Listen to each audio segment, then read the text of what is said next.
terrifying customers in Western bars, the backroom machine politicians who milked the urban poor, the Pennsylvania mining tycoons who exploited their ignorant immigrant laborers, like a Byronic hero who wanted not so much to raise the poor as to lower the proud. Lower the proud, who think they're all that in a bag of chips, right? The next thing here, so that's control of corporations. The next thing is conservation of natural resources, okay? And that is perhaps his most lasting contribution to American democracy, the national park system.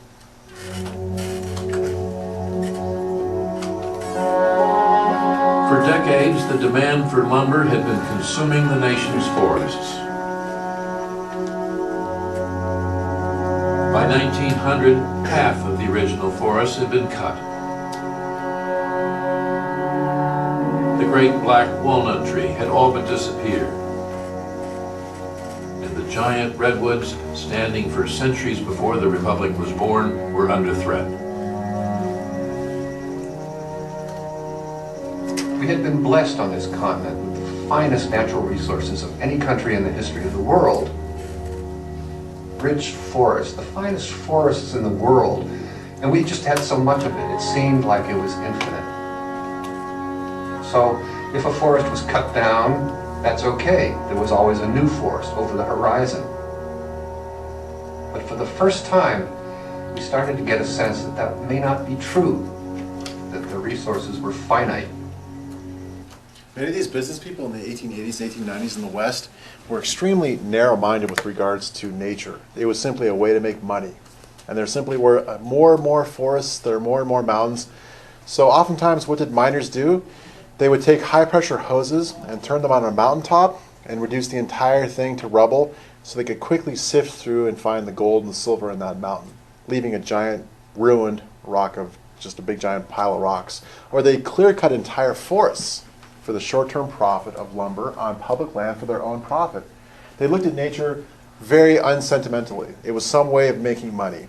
But a few people at this time, like John Muir and Theodore Roosevelt and Clifford Pinchot, began to see that this thing was not inexhaustible, and that if we didn't go ahead and save some places, the entire western part of the country would be clear-cut, there'd be no more forests left, and future generations would suffer because of this whole thing, right? And this should be very much in character for Theodore Roosevelt. He loved the outdoors. He loved nature, he loved hunting, he loved the entire experience of being outdoors, right? So he began to see this whole situation. Here's John Muir, the early conservationist here in California, standing next to Theodore Roosevelt in the Yosemite National Park. Read this please for us, Michelle. We are prone to speak of the resources of this country as inexhaustible. This is not so. The mineral wealth of the country, the coal, iron, oil, gas, and the like, does not reproduce itself and therefore is certain to be exhausted ultimately. And wastefulness in dealing with it today means that our descendants will feel the exhaustion a generation or two before the otherwise would. Theodore Roosevelt actually once gave a speech on the very lip of the Grand Canyon in Arizona, and he said, "This is perfect. You cannot improve on this. Do not touch this Grand Canyon. No railroads, no factories, no nothing. Keep this pristine as it is, because this is a trust that we get for now, and we keep it beautiful for 100 years, for 200 years hence. Because if not, this entire land is going to be ravaged by people making a short-term profit." Let's see. So you can see here, in terms of these things, you have the hunting license system. Do you know the way this works, Lauren, in the state of California? In the state of California, you cannot go hunting without a license. It didn't used to be this way. It was around 1901 when they started to actually regulate hunting. And the reality is, if they hadn't done this, we human beings would have hunted probably every deer off the face of the United States. So what they do is this. What they do is you go ahead and you get a hunting license. You pay a little bit of money for that. You take a special class about how not to shoot yourself in the face, right? Hunter safety, how not to freeze to death because you get cold in the middle of December, right? Then once you have this, the state takes this money and they hire biologists to go ahead and look at the various herds of animals. Every year they'll say, we have this many deer. Okay, we have probably a lot of deer that are going to starve because there's too many of them, and they'll take that many deer and they'll give you tags where you can actually apply to kill one deer, right? And if there's not very many deer at all, they'll give no tags out. There'll be no hunting of deer at all. It's a way of controlling the population of animals. Brown bears, okay? They'll say, we have a huge herd of brown bears this year out in nature. The biologists find this. They'll give a whole bunch of tags which you can apply to buy, giving you permission to kill one bear during hunting season. What is it called if you're killing an animal outside of hunting season with no permission? Roadkill. Poaching. Not roadkill. Not in the forest. Yes, a brown bear was killed by my car. It's called poaching, and that's a felony. If you're on public land and you're hunting with a gun, a state ranger with a gun can walk up to you and say, "Hey, do you have a tag? What are you doing here? Are you here legally to do this?" And this becomes part of the whole process of regulating wildlife, so we don't hunt these animals out of existence, right? It's a way of being a steward over the animal kingdom, right? That way. Also, the Newlands Act, the Reclamation Act. This is passed by Congress this time as a way of taking care of farmers who go west of the 100th meridian, in places like Idaho and Utah. What you do is you get this federal money together and you build a huge dam. And the dam will collect all the water in this very dry region, and they'll be able to have large-scale irrigation so you can have farming in places that don't have this much rainfall. And you can reclaim desert land and actually be able to have farming there, right? The Newlands or the reclamation land, to reclaim desert land for farming.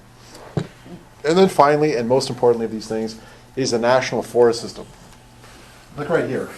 Up until 1917, all these lands here are made into California State National Parks, California State Parks, and then United States National Parks.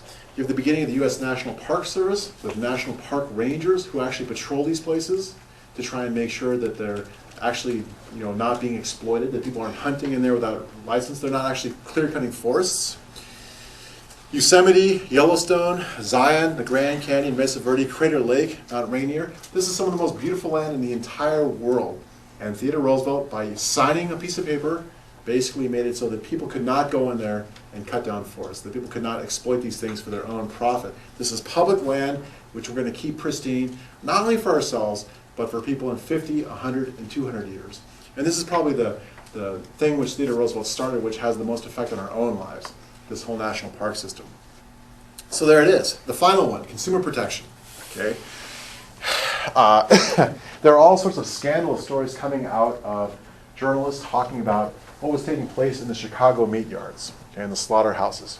For example, the fact that oftentimes these things were almost never cleaned where all this dead meat was. And oftentimes you'd find rat feces and sometimes even dead rats themselves lying among the slaughtered meat.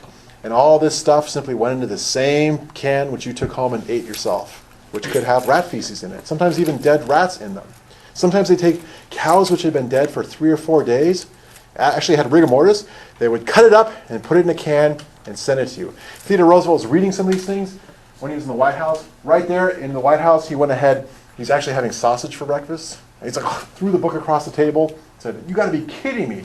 They're actually doing these things in the slaughterhouses?" And he sent a couple of his most trusted aides to Chicago to see what's happening. They came back and said, "Hey, it's worse than that.